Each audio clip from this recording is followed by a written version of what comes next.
freestyle men's wrestling as a whole, is done.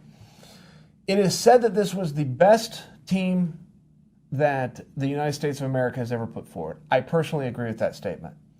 What's interesting is we're the defending world champions. This year's team got second.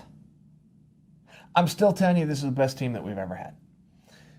How does that work? And you do the math. Listen, whole nother discussion, but I think this is the best team we've ever had. I mean, let's just start it, right from the beginning. So Joe Colon isn't even on the team. He ends up second at the trials to Nashon Garrett. And that really means next to nothing to me, to really, I feel like it should to anybody. And the reason for that, you just got to go wrestle the tournament, right? It's such a process.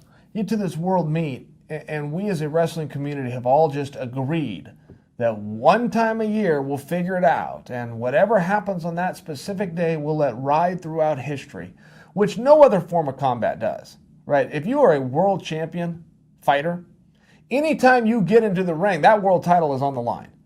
In wrestling, you could beat 5 world champions and never become a world champion, right? Wrestling has just elected to make it as hard as you possibly can on the young men and women who have set their lives aside to sacrifice, to go out and try to win a medal for their country. They have done everything they can do to make it a very limited opportunity, but in the process, boy, it sure does add some esteem, doesn't it? I mean, it really does add for something very special, as long as these are the rules that everybody agrees to follow, and they have. So Joe Colon doesn't make the team. He loses to Nashon Garrett. But the reason that isn't totally relevant is it's just a tournament. As long as you can go in there and get in the top 3, you're going to get a medal. I mean, I can think back to 2000.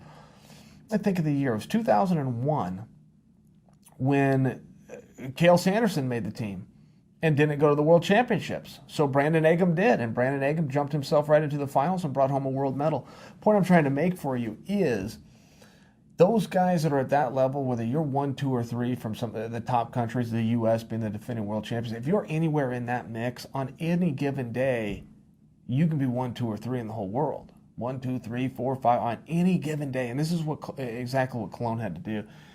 I've been hearing about Joe Colon since he was wrestling in college, and I used to watch him at UNI, but University of Northern Iowa. I used to watch him there, but when he was coming out and he ended up 3rd in the country, everyone was talking about him. Both styles are talking about how tough he was, because there was a big calling from the freestyle community that wanted him to go into Greco. They specifically wanted him to go into Greco because of his heart and his toughness and the way that he wrestled. And he never even heard it. He's like, I'm a freestyle guy. I'm just saying, at that point in my life, I was merely a fan. And I was hearing about this guy because he was one of the top collegiate guys who wanted to be a top freestyle guy, who the top Greco people were saying, hey, come over here and wrestle for us. So this guy was just a name that I was hearing thrown around everywhere. And now we know why. A guy that doesn't make the team, but he stays focused. He continues through camp. He continues to keep his weight under control. He continues to go to competitions. He gets a call at the last minute. He steps on the mat. And he wins every single match but one. Look at Thomas Gilman. I thought Gilman wrestled really well. I don't fully know what happened in the semifinals there. It seemed like a bit of a snowball effect, but we throw that one out. He regroups. He comes out there. I thought that match for 3rd, if he wrestled that a few times, was going to go any which way. And he was actually one of the guys that I felt bad for. I really felt bad because Gilman goes out there and it was all heart and it was all grit and it was all toughness and just everything. I really thought he did everything right. I really did think he did everything right. And sometimes in this sport you do. But 2 + 2 isn't 4. You can do everything right in this sport and not get the result that you want. And I really felt like that happened to him in this situation. You look at Logan Stieber. You have a world champion. And guys, I could talk about this to you until I am blue in the face for you parents who've got these big dreams and aspirations for your kids. It is important that you find the right sport. It is important that you expose your child to a whole lot of activities and let them choose what they're passionate about and let them align their skill sets. Don't just push them into something. Once you achieve that, and Logan Stieber has definitely found the right sport, but once you achieve that, there is one more step, which is you must find the right weight class. And that is very hard to do in the sport of wrestling. where they have cannibalized the sport, taken away weight classes, changed the weight classes. Now all of a sudden they've thrown in a couple of more weight classes, but they're only going to do that these 3 years, and then an Olympic year. Look, it's been a little bit tough, and I'm not turning on the sport of wrestling. I'm just sharing with you with the reality that jammed up Logan, okay? When Logan is at the right weight class, you can look back 2 years ago, totally different weight class, but the right weight class, world champion. And frankly, nobody was even that close. I want to say he won in the finals 8-3, if I remember. I mean, there was nobody even close to him. He could win. He'd tech fall his way through tournaments. He's now had to adjust for the new weight classes. He wants to be an Olympic champion. He's had to choose an Olympic weight. And it's been hard. And it frustrates me as a fan, because I'm watching a guy move for move and skill for skill and heart for heart and talent for talent, and he's having an uphill battle because he's been stuck in between weights. And I know what his long-term goal is.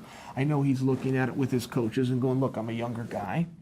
I've got until Tokyo in 2020. I'm going to adjust to 145.5 pounds. But what do you do in the meanwhile? And I'm watching him go out on the mat. And I'm watching who is clearly the better wrestler, him. I'm watching who's in better shape and who's got more grit and who's in position more, and it's him.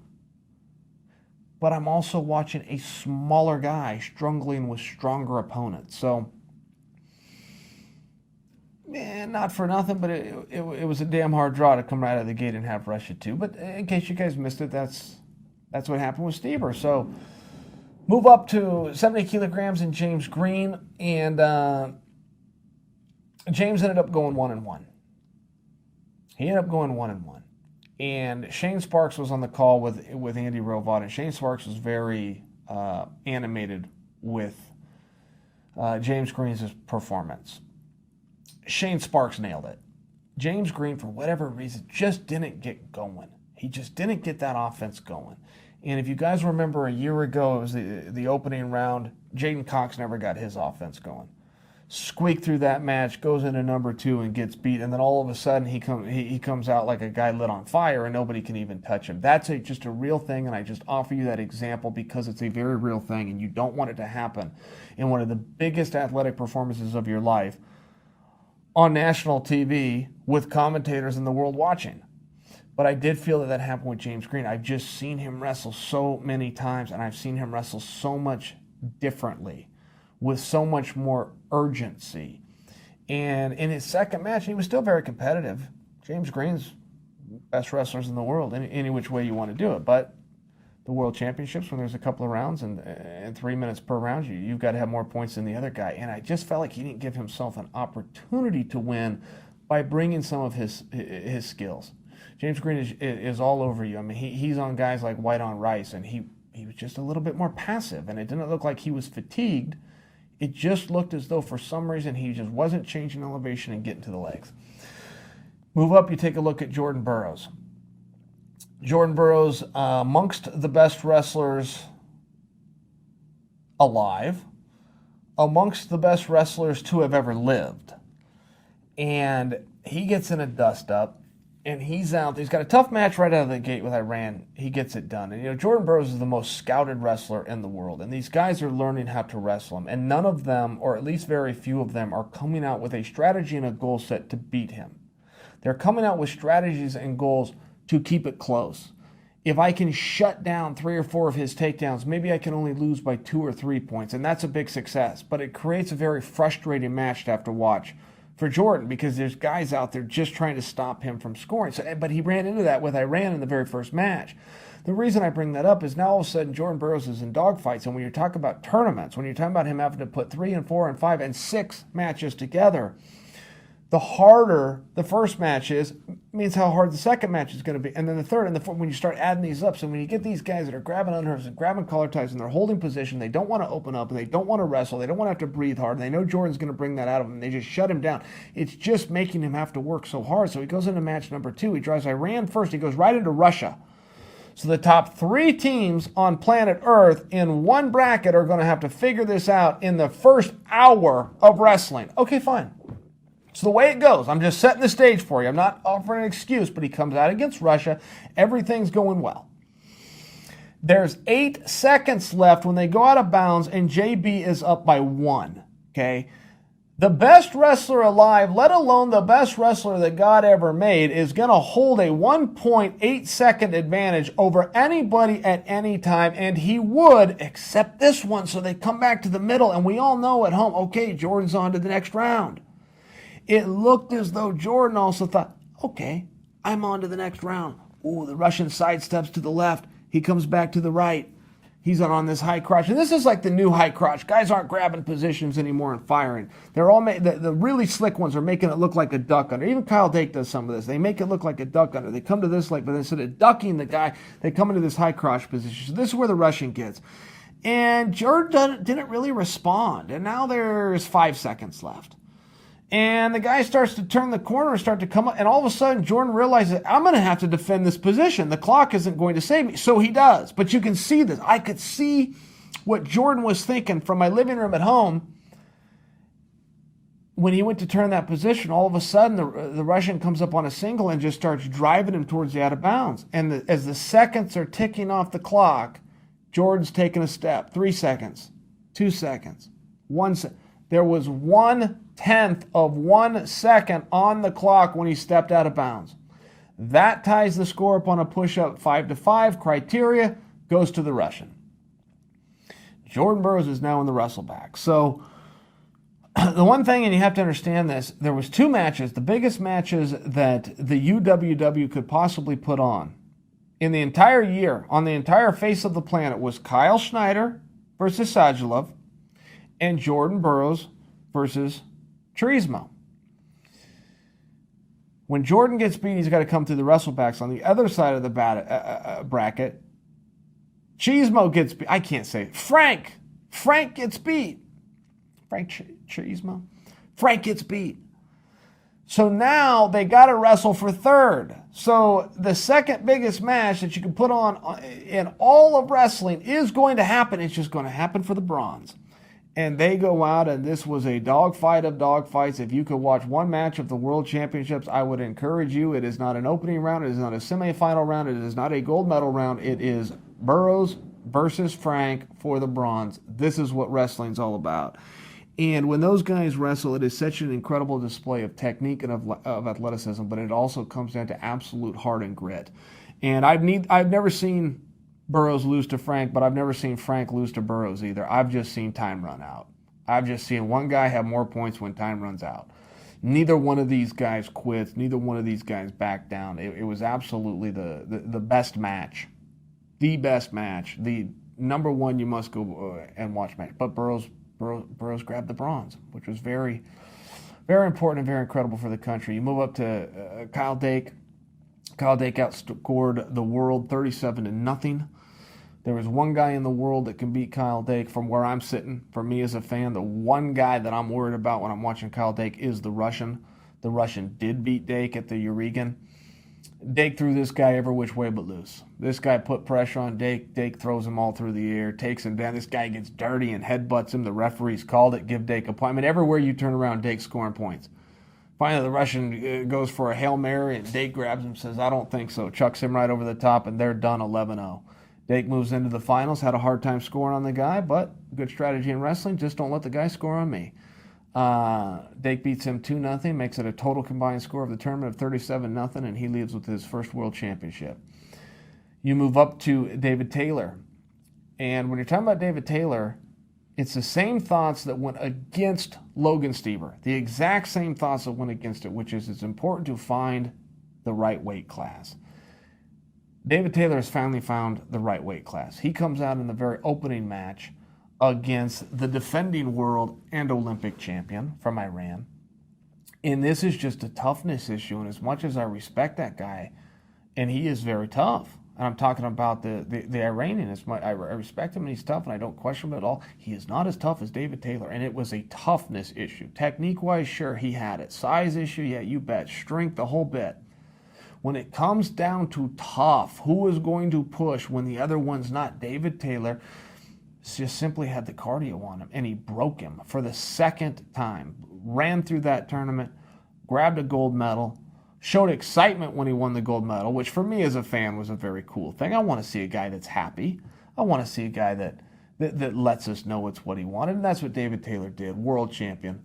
a world champion, but also overall the best wrestler in the world. When the year comes to an end, if you have to give an award to somebody for who out-wrestled everybody else, who is the master of sport, who did the 2018 season belong to, worldwide, not just in the nation, worldwide, the answer is David Taylor, undefeated, and taking out world and Olympic champions. So, in fact, he's beaten 3 Olympic champions this year.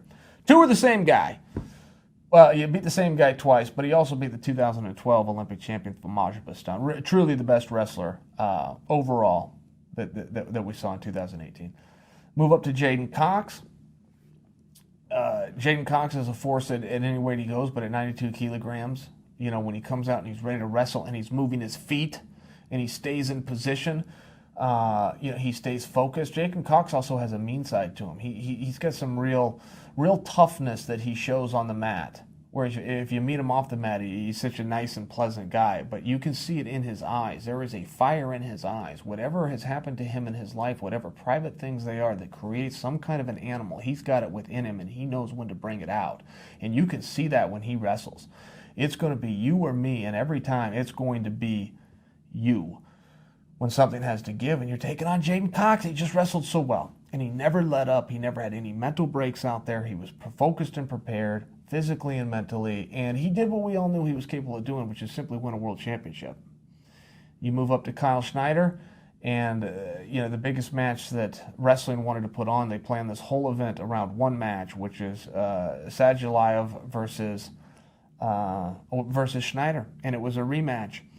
A rematch of last year's Worlds, same weight class, same everything, and Russia as a country waited on this one. They swore they would have victory. They swore that Kyle Snyder wouldn't score a single point. And we all put our lives on hold for a moment to go and watch this match. It was a tremendously big deal, and it was one of those situations where we just never got started. The Russian tank came out, he fires a shot, he dumps him to the side, Snyder goes to chest lock him, Russian catches the elbow, tips him upside down, and I'll tell you, it was a little bit tough for me, and there was certainly a score there. Possibly 2-2 had Snyder come out of that scramble, possibly a takedown, and then 2-2, so 4-2 against Snyder if he came out of the scramble. But there seems to be, as soon as Snyder went to his back, I knew they were calling him pinned. I've watched that match 8 times. There was never a point in time where Kyle Snyder's both of his shoulders hit the mat. But I just knew, and it just goes that way at the World Championships, and it goes that way particularly when you're taking on the Russians. And don't forget, I'm not a journalist, I'm a fan, so I have the right to have sour grapes, and I do have sour grapes over it. I do. I have seen so many guys in so many positions, particularly when they're taking on the Russian athletes. Snyder gets called pinned in this case. I could go back to the day before. A Russian's wrestling somebody. There's 4 seconds left on the clock. Russians down by 1. Ref calls a caution and 1 out of nowhere and for no reason. And nobody even protested. Just hands a point to the Russian with 4 seconds left, which hands the match, which hands the bronze medal to the Russian. They do this stuff all the time, and nobody even calls for corruption. I'm not calling for corruption. I think it was probably just straight up incompetence. Either way, if his shoulders didn't touch the mat, but you want to call it a pin, yeah, man, that's going to piss some people off. And it surprises me more than anything that it doesn't piss more people off.